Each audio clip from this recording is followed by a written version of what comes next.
So if you got to put some text on screen or animate a logo, you might use a wipe. And it might look like this to start. But with a couple extra steps, you can make it look like this, or this, or this. So today's, or this week's After Effects tutorial is all about wipes and how you can make yours look better. So let's jump into After Effects and do the things.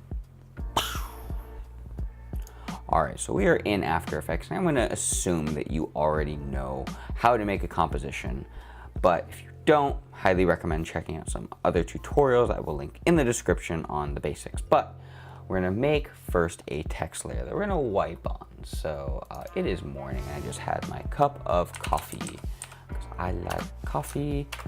Let's just put that in there, add a nice blue stroke sort of thing. And then just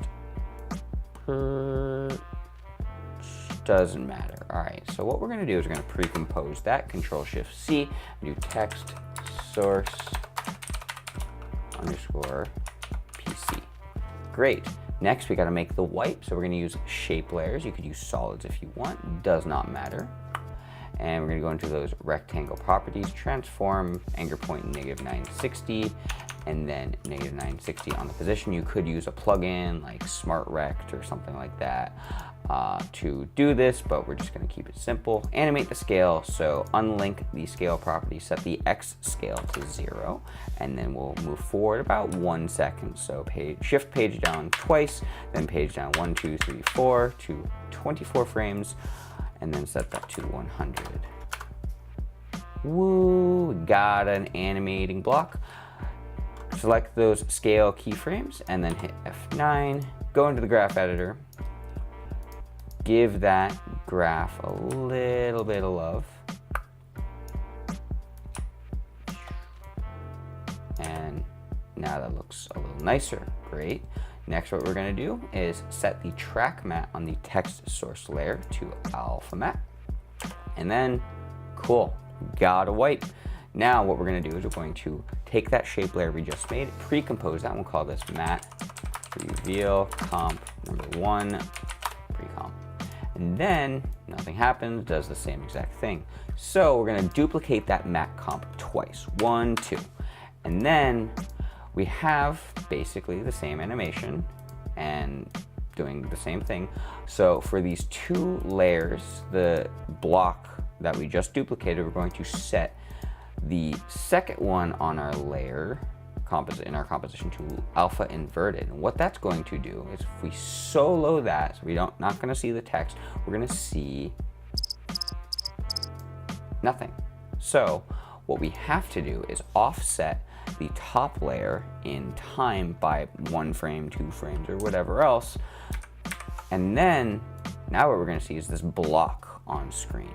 So how does that affect our text? Well, first we have to pre-compose these layers, and this will be, I don't know, matte effects reveal pre-comp, and then we can unsolo that. Let's just go in there and turn that off really quick, and then we'll duplicate our text source, and we'll set that, make sure that's set to alpha matte, so looking at the bar comp, and hey, guess what?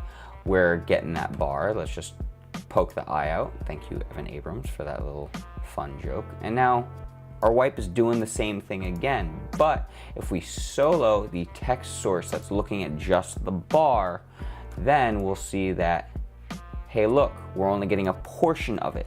This is where the fun happens. So now we have to go into this text reveal comp, which is just this little wipe thing. We'll add an adjustment layer. And then we'll go to fast box blur, and we'll just blur that. We might need to go into the scale and scale that up just a little bit so that we don't blur the edges. Maybe bump that blur up just a little bit more. And then if we go back into our original comp, we get rid of those harsh edges on that original bar. So Now on this new layer, we can add some effects. So on this text source, that's just the portion of the wipe, we're going to add a glow. Glows are fun. Bring down that threshold, bump up that radius, bump up that intensity. Nothing's happening because the animation already completed, but if we go back in time, hey, look, there's a cool looking glow effect that's only affecting a portion of the wipe. Now, what's cool about this technique is you can now do all sorts of fun things with this new layer. So you can, hey, duplicate another glow and increase the intensity of that even more and bring down that threshold. And now we got a cooler looking wipe that's not just a, I don't know, basic sort of thing. We can add like a tritone to that and set that to a nice blue because everyone likes the blues, and set the highlights to a lighter blue, and then maybe add a Venetian blinds and set that to like 25%, set the direction to 90, and then set the feather to a small amount, and then increase the width. So how do we change this? Well, all we have to do now is we could either go into the matte reveal comp that shows the effects, and we can offset the time by a little more, and by doing that, it will increase the width of that. So we go back into the tutorial comp, we're getting a much wider sort of effect over that wipe, or we can decrease that. So we can just offset it by 1 frame. We're getting a thinner bar, and there you go. Last thing you could do is you go into that original matte comp, and let's just poke the eye out on our original shape layer. Let's make a new one. Let's make a circle. And let's go into those ellipse properties, uncheck the scale. Let's say 3000, 3000. And then we'll go into the scale properties of the entire layer, set that to 0, page down 1 to, let's just go back to 1 second, set that to 100, scale of that curve, and then we got to make sure that's below the adjustment layer. Got that blur. And then let's go into this reveal comp, and we are offset by 1 frame. And then maybe if we go into that text source and just scale it up a bit so we can better see the effect.